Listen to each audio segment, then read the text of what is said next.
요한복음 1장 14절에서 18절에는 말씀 우리 다 같이 합독하십니다. 말씀이 육신이 되어 우리 가운데 거하심에 우리가 그의 영광을 보니 아버지의 독생자의 영광이요 은혜와 진리가 충만하더라. 요한이 그에게 증언하여 외쳐 이르되 내가 전에 말하기를 내 뒤에 오시는 이가 나보다 앞선 것은 나보다 먼저 계심이라 한 것이 이 사람을 가르침이라 하니라. 우리가 다 그의 충만한 데서 받으니 은혜 위에 은혜라. 율법은 모세로 말미암아 주어진 것이요 은혜와 진리는 예수 그리스도로 말미암아 온 것이라. 본래 하나님을 본 사람이 없으되 아버지 품속에 있는 독생하신 하나님이 나타내셨느니라. 아멘. 기도합니다. 전능하신 하나님 감사드립니다. 하나님의 말씀이 선포되는 이 시간을 축복하시고 모든 어둠을 물리쳐 주시고 우리 성도님들의 심령을 여시며 아버지 귀한 말씀 신겨질 수 있도록 성령께서 역사하여 주옵소서. 아멘. 감사하며 예수님의 이름으로 기도드립니다. 아멘. 아멘. 영지주의자들의 등장과 그들의 교리로 인해서 예수 그리스도의 신성과 인성이 위협을 받았습니다. 완전한 신이면서 완전한 인간으로 오신 것이 부정당하게 된 것입니다. 여기에 세례 요한을 추종하는 성도들이 초대교회에 아직 남아 있었습니다. 그래서 사도 요한이 노년에 이 요한복음을 쓰게 된 것입니다. 먼저 예수 그리스도가 완전한 신이심을 증명했습니다. 그리스도는 삼위일체 하나님의 영역에서 말씀이셨습니다. 성부 하나님의 뜻이 말씀을 통해서 나오고 그것을 성령께서 역사하셔서 실행하시는 겁니다. 그래도 태초의 말씀이 그 하나님, 즉 성부 하나님과 함께 계셨다고 하면서 그리스도의 선제성을 강조했습니다. 그리고 그 말씀이 그 하나님이 아닌 다른 하나님이라고 했습니다. 말씀도 하나님이시라는 것이죠. 즉 삼위일체 하나님이심을 강조한 문장입니다. 그리고 그 말씀 안에는 성부 하나님이 주시는 영원한 생명이 있고 그 생명은 사람들을 위한 빛이라고 했습니다. 구원의 빛인 것입니다. 안타깝게도 어둠에 있는 사람들은 그 빛을 깨닫지 못했습니다. 여기서 깨닫지 못했다라는 것은 단순히 이해하지 못했다라는 차원을 넘어서 이기지도 못했다라는 뜻을 갖고 있습니다. 하나님의 때가 되면 어떤 인간도 그 빛을 이기지 못하고 받아들일 수밖에 없다라는 의미를 포함하고 있는 것입니다. 여기서 사도 요한이 강조한 것은 이 빛을 증언하기 위해 하나님의 보내심은 받은 자가 있는데 그가 바로 세례 요한이라는 것입니다. 세례 요한을 추종하는 성도들에게 경종을 울린 것입니다. 즉 세례 요한이 그 빛이 아니라 그 빛을 증언하여 사람들로 하여금 믿고 구원받게 하는 자라는 것이죠. 즉 너무 세례 요한을 우상시하지 말라라고 이야기를 한 것입니다. 그리고 그 빛은 숨길 수 없는 믿을 만한 참된 빛이라고 했습니다. 그런데 이 빛이 세상에 와서 사람들에게 비치고 있었지만 세상의 사람들이 알지 못했다라고 했습니다. 세상을 창조하신 자가 이 땅에 왔는데 세상 사람들이 그를 알지 못했고 자기가 창조한 자기 땅에 왔는데 자기 백성들이 영접하지 않았다라고 한 것입니다. 그렇지만 그 가운데서도 영접하는 자들이 있었습니다. 빛을 비추니까 그것을 이기지 못하고 받아들이신 겁니다. 이렇게 영접하는 자는 혈통으로 육종으로 사람의 뜻으로 나지 않고 오직 하나님께로부터 난 자들이라는 것을 강조했습니다. 부모가 믿는다고 영접하는 게 아닙니다. 육신의 욕망을 이루기 위해서 영접할 수 있는 것도 아닙니다. 영적 세계를 추구하기 위해서 자기의 뜻을 다해서 노력해서 영접할 수 있는 것이 아닙니다. 이런 사람들은 겉으로는 믿는 것 같아도 택하심을 받는 자가 아니기에 진심으로 영접한 것이 아닙니다. 오직 영접한 자는 하나님이 창세전에 택하신 자들이며 하나님의 때에 찬빛을 받아들이는 자들입니다. 사람의 출신이나 욕정이나 노력으로 영접하는 것이 아니라 하나님이 택하셔야 영접하는 것을 강조한 것입니다. 저와 여러분들도 창세전에 하나님이 택하신 백성들입니다.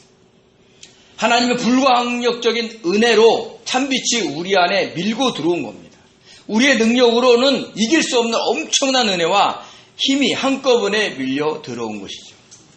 그래서 도저히 믿지 않을 것 같은 사람도 어느 날 보면 신자가 되어 있는 것을 볼 수 있습니다.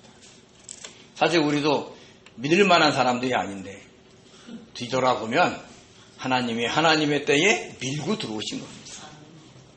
다 경험이 있으시죠? 그렇게 착하고 순한 사람들은 아니었기 때문에 자신들을 다 아실 겁니다. 이렇게 사도 요한은 예수 그리스도가 완전한 신이심을 강조했습니다. 그리고 이제부터는 예수 그리스도가 완전한 인간으로 오셨음을 설명하기 시작을 했죠. 우리 요한복음 1장 14절 같이 읽겠습니다. 말씀이 육신이 되어 우리 가운데 거하심에 우리가 그의 영광을 보니 아버지의 독생자의 영광이요 은혜와 진리가 충만하더라. 아멘, 아멘. 말씀이 육신이 되었다는 것이죠. 육신의 헬라어 사르크스는 살, 육체라는 뜻이 있고 되다라는 기노마이는 생겨나다, 태어나다, 일어나다, 만들어지다라는 뜻이 있습니다. 말씀이신 하나님이 육신으로 태어나셨다라는 뜻입니다. 성령으로 잉태되어 여자의 후손으로 태어났지만 우리 인간과 똑같은 육신으로 태어나셨다라는 것을 이야기하고 있는 겁니다. 헬라어로 우리 몸을 표현할 때 대표적으로 쓰는 두 단어가 있습니다. 하나는 소마이고 하나는 사르크스입니다. 소마는 영과 대비해서 인간의 몸을 지칭할 때 주로 사용을 했고, 사르크스는 그런 소마의 성격을 공유하면서도 인간의 신체인 뼈, 살, 피를 말하는 것과 동시에 죄에 기울어질 수밖에 없는 인간의 본성과 그리고 육체의 쾌락을 추구하는 삶을 살 수밖에 없는 연약한 존재를 강조할 때 쓰였습니다. 바울은 이것을 확실하게 구분하게 쓰기도 하지만 혼용하게 쓰기도 했으니까 우리가 바울서신을 읽을 때 잘 봐야 합니다. 이렇게 몸을 나타내는 소마를 쓰지 않고 육체적인 인간을 나타내는 사르크스를 쓴 것은 우리와 똑같이 언제든지 유혹에 넘어질 수 있고 감정에 휘둘릴 수 있는 그 인간의 한계와 연약함을 가지고 태어나신 것을 강조한 것입니다. 창세기 6장을 보면 하나님이 이 땅을 물로 심판하신 이유가 나옵니다. 우리 창세기 6장 2절에 3절 같이 읽겠습니다. 하나님의 아들들이 사람들의 딸들의 아름다움을 보고 자기들이 좋아하는 모든 여자를 아내로 삼는지라. 여호와께서 이르시되 나의 영이 영원히 사람과 함께하지 아니하리니 이는 그들이 육신이 됩니다. 그러나 그들의 날은 120년이 되리라 하시니라. 아멘. 하나님의 아들들이 자신들의 육체적인 쾌락을 추구하며 사람들의 딸들을 아내로 삼았다는 겁니다. 하나님을 경외하며 섬겨할 사람들이 육체의 쾌락에 빠진 겁니다. 영에 이끌리는 삶을 살아야 하는데 육신에 이끌리는 삶을 살았던 것이죠. 근데 그 육신을 입고 말씀이신 주님이 이 땅에 태어나신 겁니다. 또 주님은 몸이 지칠 때에는 피곤해 하셨고 또 갈증도 느끼셨습니다. 우리 요한복음 4장 6절에서 7절을 같이 읽겠습니다. 거기 또 야곱의 우물이 있더라. 예수께서 길 가시다가 피곤하여 우물 곁에 그대로 앉으시니 때가 6시쯤 되었더라. 사마리아 여자 한 사람이 물을 기르러 왔음에 예수께서 물을 좀 달라 하시니. 아멘. 유다에서 갈릴리로 올라가려 하셨을 때 사마리아에 있는 수가성에 잠시 들렀습니다. 그때 피곤하여서 우물 곁에 그대로 주저앉으셨습니다. 그러니까 피곤해서 털뿌덕 주저앉으신 겁니다. 그리고 사마리아 여인이 물을 기르러 왔을 때 물을 달라고 하셨습니다. 갈증도 느끼셨다는 거죠. 그러니까 그렇게 우리와 똑같은 육신을 가지고 태어나셨다라는 것을 이야기합니다. 그리고 사건에 따라서 슬퍼하기도 하시고 우시기도 하셨습니다. 우리 요한복음 11장 33절에 35절을 같이 읽겠습니다. 예수께서 그가 우는 것과 또 함께 온 유대인들이 우는 것을 보시고 심령에 비통히 여기시고 불쌍히 여기사 이르시되 그를 어디에 두었느냐 이르되 주여 와서 부옵소서 하니 예수께서 눈물을 흘리시더라. 아멘. 나사로의 죽음으로 인해서 마리아가 우는 것과 함께 참여한 유대인들이 우는 것을 보시고 마음이 심란하셨는데 나사로가 묻혀있는 것을 그 땅을 보니까 그 무덤가를 보니까 그 불쌍히 여기는 마음에 눈물을 흘리셨던 거예요. 그러니까 감정이 복받쳐서 우신 겁니다. 이렇게 사도 요한은 다른 복음서와는 달리 요한복음 곳곳에 우리와 똑같이 연약한 육체로 오신 주님을 자주 설명을 했습니다. 말씀이 육신이 되어 오신 것을 중간중간에 강조를 한 것입니다. 그래서 사탄이 광야에서 주님을 세 가지로 시험하면서 이런 육체의 연약함과 정욕을 건드리고 했던 것이죠. 40일 금식으로 인해서 무척 배고프실 것을 알고 돌로 떡덩이가 되게 하라라고 했습니다. 더군다나 뭐라고 얘기했냐면 너가 하나님의 아들이거든 하면서 자존심까지 건드렸어요. 그래서 돌을 떡덩이가 되게 하는 순간 어떻게 되겠어요? 그 배고픔을 참지 못하고 집어먹을 수 있기 때문이었습니다. 그렇지만 주님은 사람이 떡으로만 살 것이 아니요 하나님의 말씀으로 살아야 한다라고 하면서 연약한 육신으로 오셨지만 그것을 견디어내시고 이기셨습니다. 우리 마태복음 4장 2절에서 4절 같이 읽겠습니다.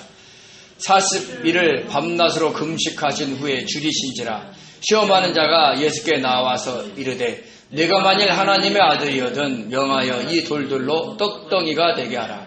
예수께서 대답하여 이르시되 기록되었으되 사람이 떡으로만 살 것이 아니요 하나님의 입으로부터 나오는 모든 말씀으로 살 것이라 하였느니라 하시니. 아멘. 완전한 인간으로 오셨지만 육신대로 살지 않고 하나님의 뜻대로 살 수 있음을 보여주신 겁니다. 이후에는요 성전 꼭대기에 데려서 거기서 뛰어내리라고 했어요. 그래서 천사들이 너의 발이 땅에 닿지 않게 하라 라고 유혹을 했습니다. 그러니까 많은 사람들 앞에서 자기를 자랑하라고 한 겁니다. 그것도 하나님을 시험하지 말라라고 하면서 이기셨습니다. 더군다나 높은 산에 데리고 가서 천하만국과 그의 영광을 보여주면서 자신에게 경배하면 이것을 다 주겠다고 합니다. 육신의 욕망을 건드린 겁니다. 권력을 향한 욕망을 건드린 것이죠. 그것도 하나님만 경배하고 섬기라고 하면서 이기셨습니다.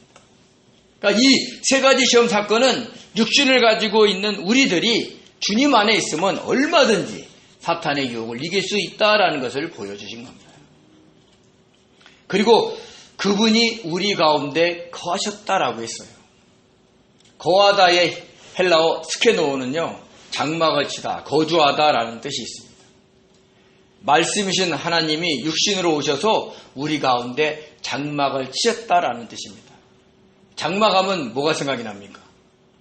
모세가 하나님으로부터 받은 양식대로 만든 회막이 연상됩니다. 애굽에서 나온 이스라엘 백성들이 시내산에 머물렀을 때 만든 성막이죠. 우리가 출애굽기 전반을 보면 어떤 일이 나옵니까? 굉장히 다이나믹한 사건들이 많이 나와서 막 읽을 때 너무 재밌습니다. 어떨 때는 막 무협지를 보는 것 같습니다. 특히 애굽의 10가지 재앙이 내리고 홍해가 갈라지는 부분을 읽을 때는 언제 읽었느냐를 모를 정도로 막 페이지가 싹싹 넘어갑니다. 그러다가 출애굽기 후반부에 이르면 그 읽는 속도가 늦어집니다. 나중에 지루하죠. 어떤 분은 끝까지 못 읽습니다. 왜요? 그때부터 성막 짓는 내용이 나오기 때문입니다.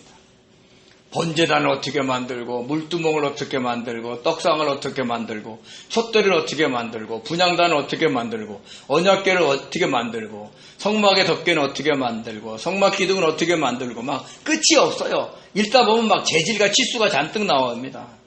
그 말이 그 말 같고 막 그래서 헷갈립니다. 그래서 나중에 제대로 못 읽습니다. 그렇게 막 지치다 겨우 가서 출애굽기 마지막 장에 가서야 성막이 완성되고 그때서야 앞에 본 무협지처럼 그냥 하늘에서 구름이 쫙 임하고 하나님의 영광이 임하는 장면이 나옵니다.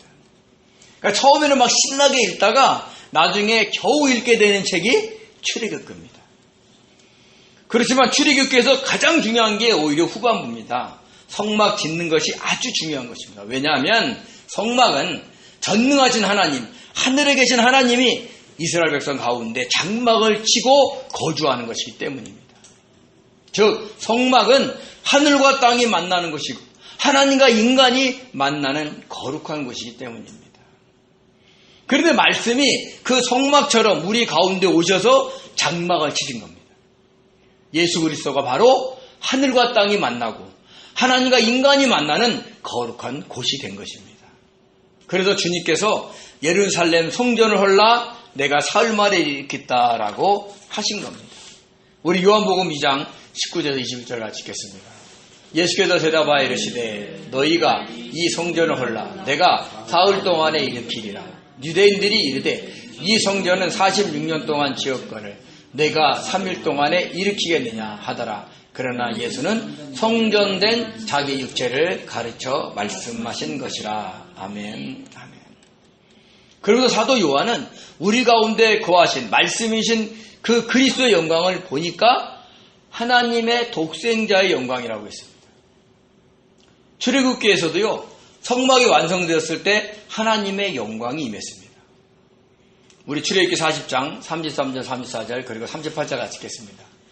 그는 또 성막과 제단 주의 뜰에 포장을 치고 뜰 문에 휘장을 다니라.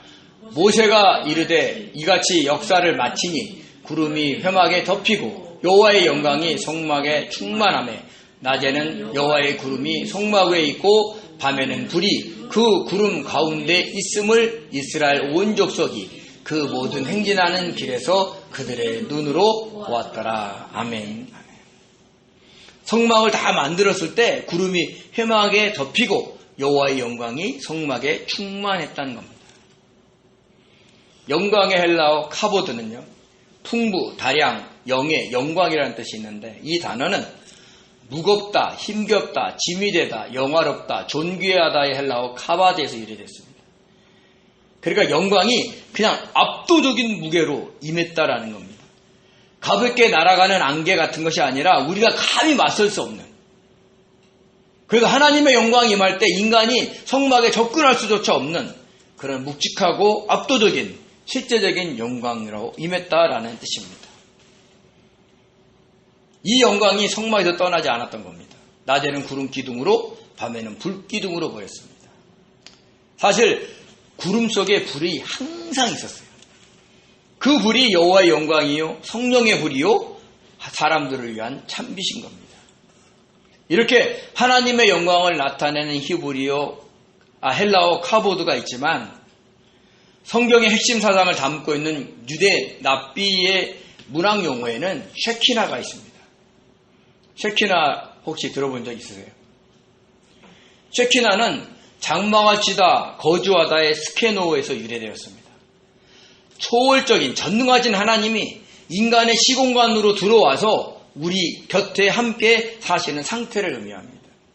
그래서 어떤 교회에서는 쉐키나의 영광이다라는 제목으로 부흥회를 하기도 합니다. 그러므로 카보드는 하나님의 영광이 압도적으로 강력하게 나타나는 것을 의미하고 쉐키나는 따뜻하고 친밀하게 함께 하심을 의미하는 겁니다.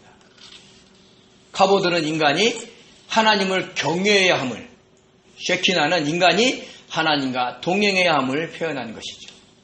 이렇게 카보드의 영광을 가지신 말씀이 육신이 되어 장막처럼 쉐키나의 영광으로 우리와 함께 하시는 것입니다.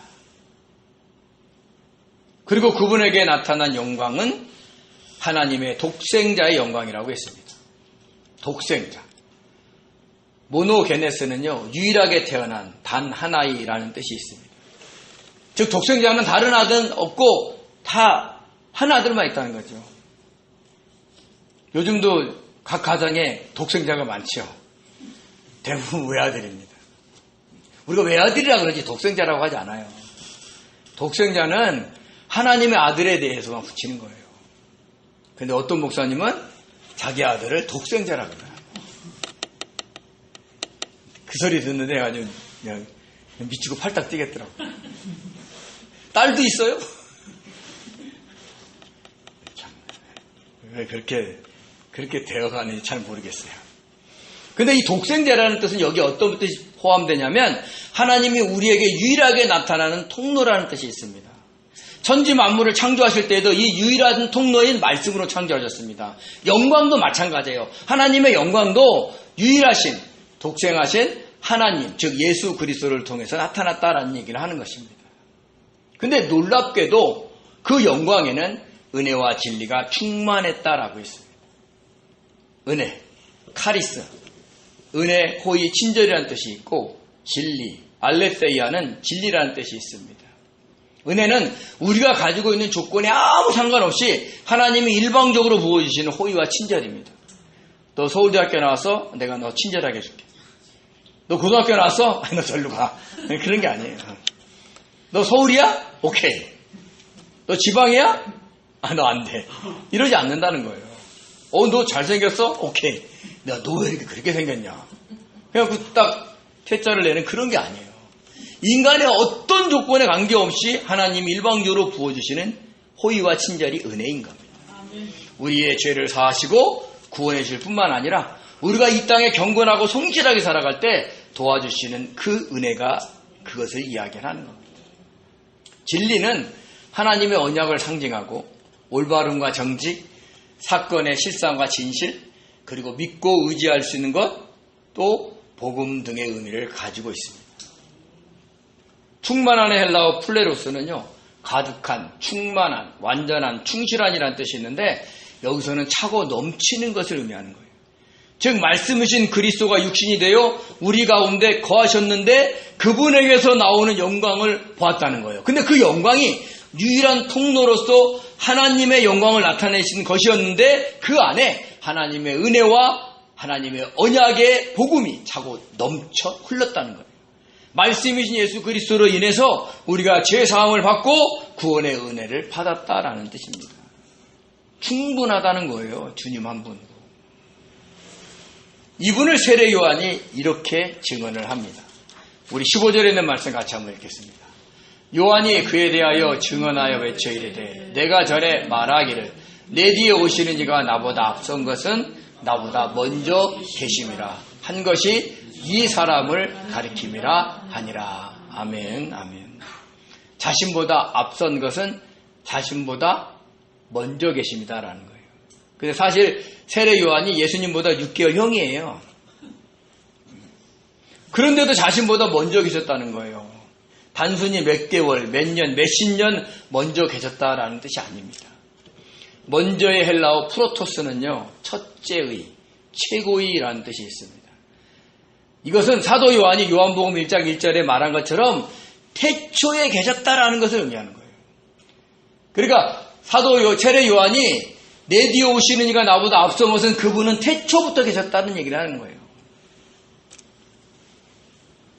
그러면서 사도 요한은 14절에 은혜와 진리가 충만하다는 말에 대해서 이어서 설명을 했습니다.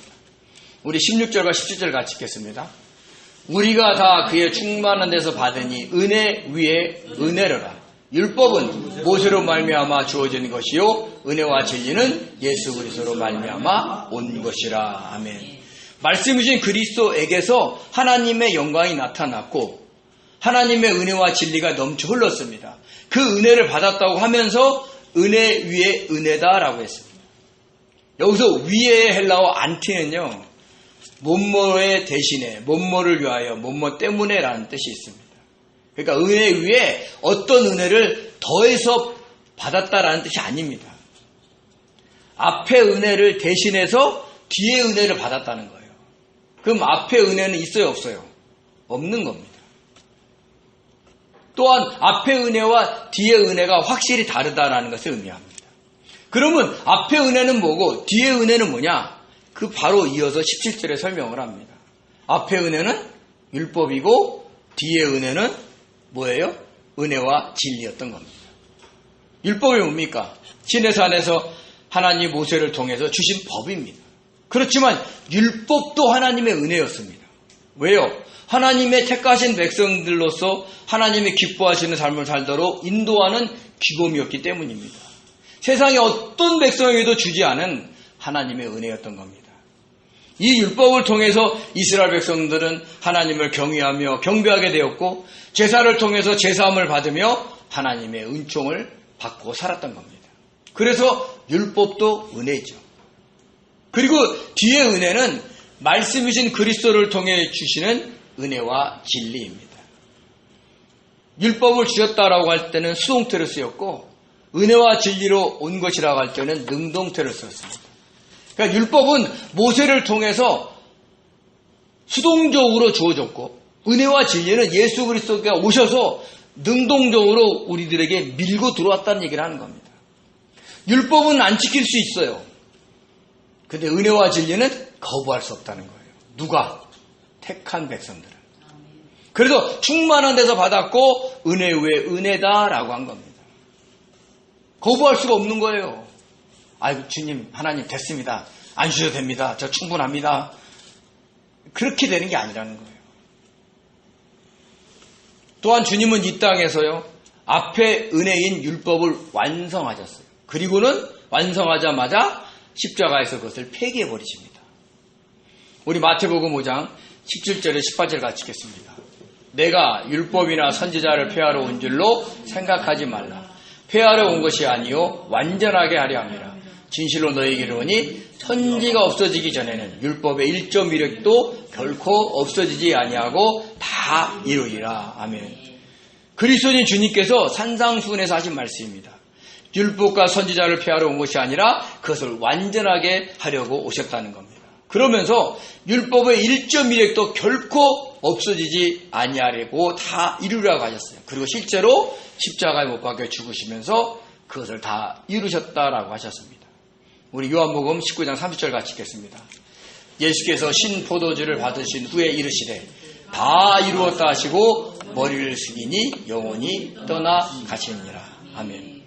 근데 이렇게 다 이루면 어떻게 돼요? 야, 나 율법 다 이뤘어. 너희들 앞으로 잘 지켜. 이래야 되는데 본인이 율법을 다 이루시고 그 자리에 대해서 폐기해버리십니다.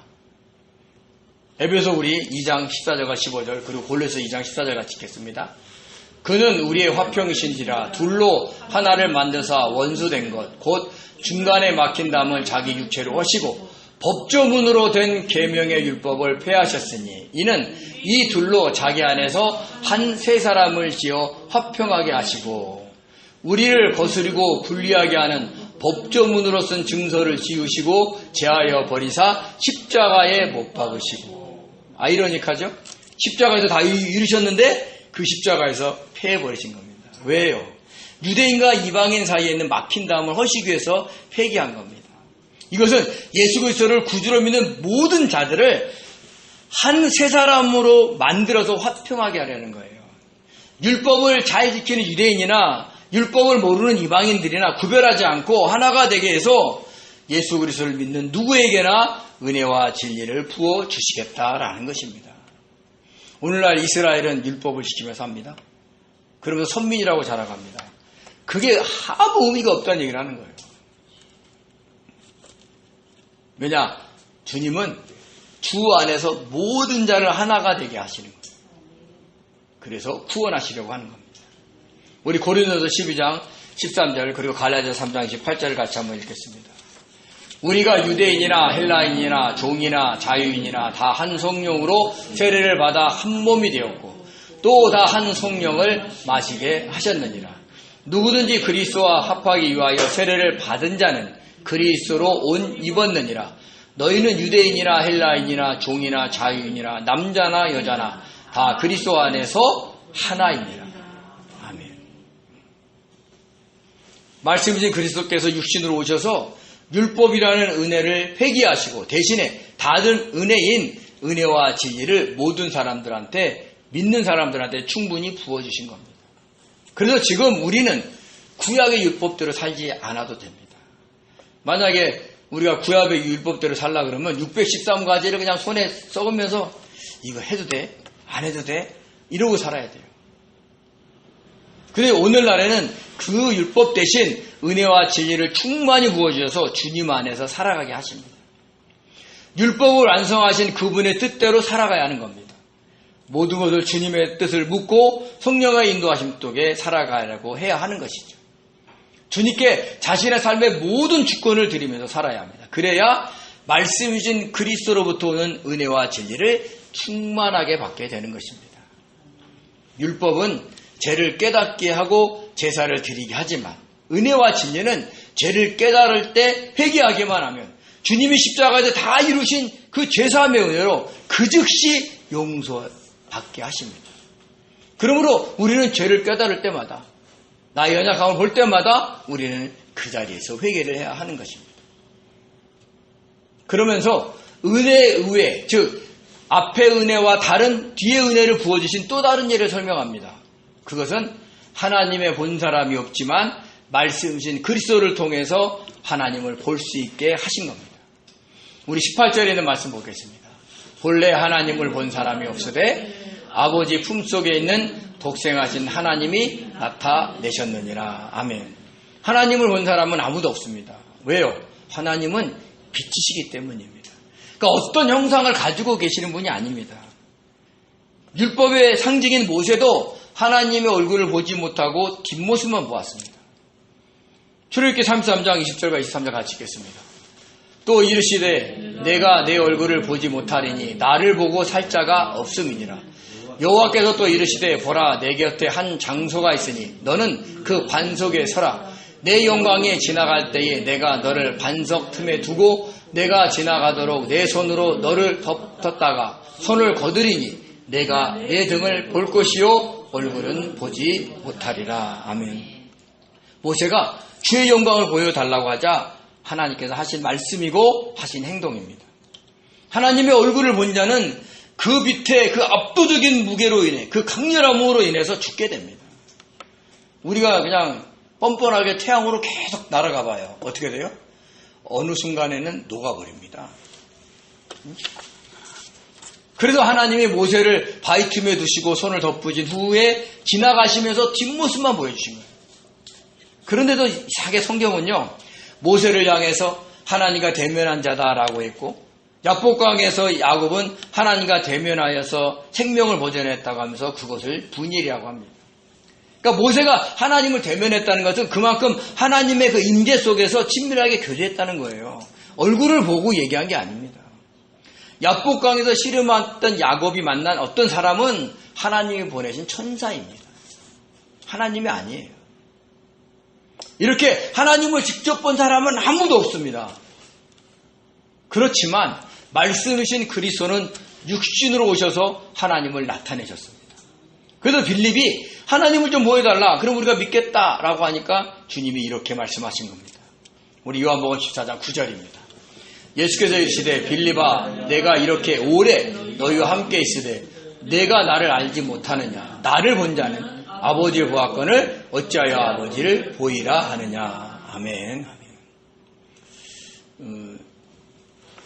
제가 아는 집사님이 아주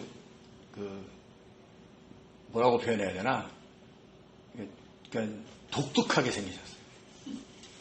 그러니까 구별이 분명합니다. 근데 그분이 정말 처음으로 딸을 찾으러 갔답니다. 근데 선생님이 보자마자 야 누구야 아빠 왔다 그러더라는 거예요. 바로 알아보더라는 거예요.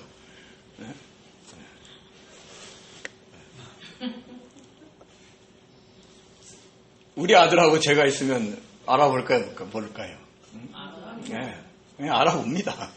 그러니까 아들이 아버지를 닮기에 아들을 보면 아버지의 얼굴을 상상할 수 있습니다. 그 정도로 볼 수 있도록 허락하셨다는 거예요. 그게 은혜입니다. 그리고 아버지 품속에 있는 독생하신 하나님이 성부 하나님을 나타내셨다라고 했는데 그 품속이라는 것은요, 그냥 내가 이 품속에서 있다가 이런 뜻이 아니라 삼위일체라는 것을 상징하는 단어입니다. 성부와 성자와 성령의 몸이 하나라는 거죠. 그것을 아버지의 품속에 있다라고 한 것입니다. 어쩌면 말씀이신 예수 그리스도가 이 땅에 오셔서 창조주 하나님을 보여주신 것이 그때 당시에 가장 큰 은혜였는지도 모릅니다. 아무도 하나님을 본 자가 없는데 하나님의 얼굴을 보여주시니까요. 그러니까 지금도 사람들은 막 예수님의 형상을 그리고 애를 씁니다. 뭐 그 당시에 유대인의 얼굴에서 그 당시에 나이는 이 정도로 되겠다 그래갖고 그 지금 이스라엘 사람들과 비슷하게 생긴 예수님의 형상을 만들기도 하고 또 어떤 데는 막 정말 너무 잘생긴 그 유럽의 어떤 청년을 예수님이라고 표현하기도 합니다. 희한한 것은 예수님에 대한 영화가 나올 때 주변 사람들은 다 유대인인데 그 사람은 백인이에요. 괜찮아. 내가 이해가 안 돼. 네. 그러니까 사람들이 상상하는 거예요. 이렇게 잘생겼을 것이다. 근데 만약에 하나님이 저처럼 생겼으면 어떻게 했어요? 완전히 실망하고 가지 않겠습니까? 그러니까 상상하면 안 됩니다. 지금은 성령을 통해서 우리와 함께 계시는 주님을 느끼게 해줍니다. 우리와 함께 하시는 그 쉐키나의 영광이 우리 안에 보여지고 느껴지게 하는 것입니다. 이런 쉐키나의 영광이 밀고 들어온 우리들이, 은혜와 진리가 밀고 들어온 우리들이 어떻게 살아가야 하겠습니까? 세상의 일로 낙심하고 좌절하면서 살아가야 되겠습니까? 두려움과 염려와 걱정, 근심으로 살아가야 하겠습니까? 이 세상에서 가장 큰 은혜를 받은 자로서 기뻐하고 감사하며 살아가야 되지 않겠습니까? 죄를 멀리하며 자기를 부인하며 성실하게 살아갈 때 놀라운 방법으로 은혜를 부어주신다는 것을 믿고 복음을 전하며 신실하게 살아가시기 바랍니다. 쉐키나의 영광이 날마다 빛을 발하는 복된 성도가 되시기를 예수님의 이름으로 축원드립니다. 기도하겠습니다. 은혜로우신 하나님, 저희들을 사랑하셔서 임하심에 감사드립니다. 하나님의 그 압도적인 영광, 카보드의 영광으로 오심에 하나님을 찬양합니다. 그리고 이제는 우리 안에 우리와 친밀하게 교제를 나누기 위해서 쉐키나의 영광으로 임하신 것을 감사드리며 찬양합니다. 우리가 살면서 주님이 우리와 함께 계시는 것을 느낄 수 있도록 도와주시고, 우리 안에서 하나님의 영광이 주변에게 나타날 수 있도록, 그런 삶을 살 수 있도록 도와주시고 축복하여 주옵소서. 감사하며 예수님의 이름으로 기도드립니다. 아멘. 아멘.